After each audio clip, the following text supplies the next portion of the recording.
أبو جوليا يغضب الشارع الفلسطيني، كذاب ويتصدر المنصات. أثار الشيف الفلسطيني محمد سبيت المعروف بأبو جوليا موجة من الغضب العارم عبر مواقع التواصل الاجتماعي بعد نشره مقطع فيديو تحدث فيه عن أزمة المجاعة في قطاع غزة المحاصر.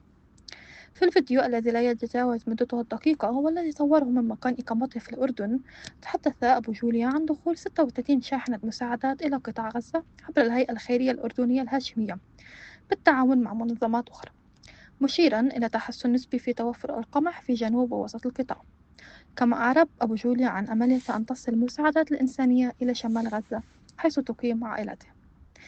لكن تصريحاته لم تمر مرور الكرام، إذ اعتبر عدد كبير من المتابعين أن حديثه يحمل إيحاء بانتهاء المجاعة في غزة، وهو ما أثار استهجانهم الشديد، لا سيما في ظل تقارير دولية تحذر من تفشي مجاعة جماعية تهدد سكان القطاع. وسرعان ما تصدر وسم أبو جوليا كذاب على منصة إكس أي تويتر سابقا، حيث توالت الانتقادات والتعليقات الغاضبة من متابعين وصفوا الفيديو بأنه منفصل عن واقع الألم ومضلل. أحد المتابعين كتب: حتى لو الطحين دخل غزة لم تشبع، لا تخرج مزغردا وكأنك عملت الوجع على كتفيك. فيما علق آخر: مصدق حاله وطالع فيها كتير.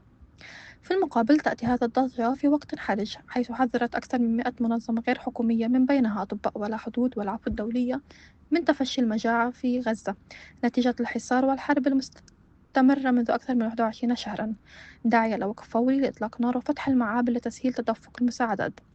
الجدل مستمر والسؤال الأبرز يبقى: هل جانب أبو جولة الصواب في توقيت تصريحه، أم أن الغضب نابع من حساسية الواقع لا من مضمون كلامه؟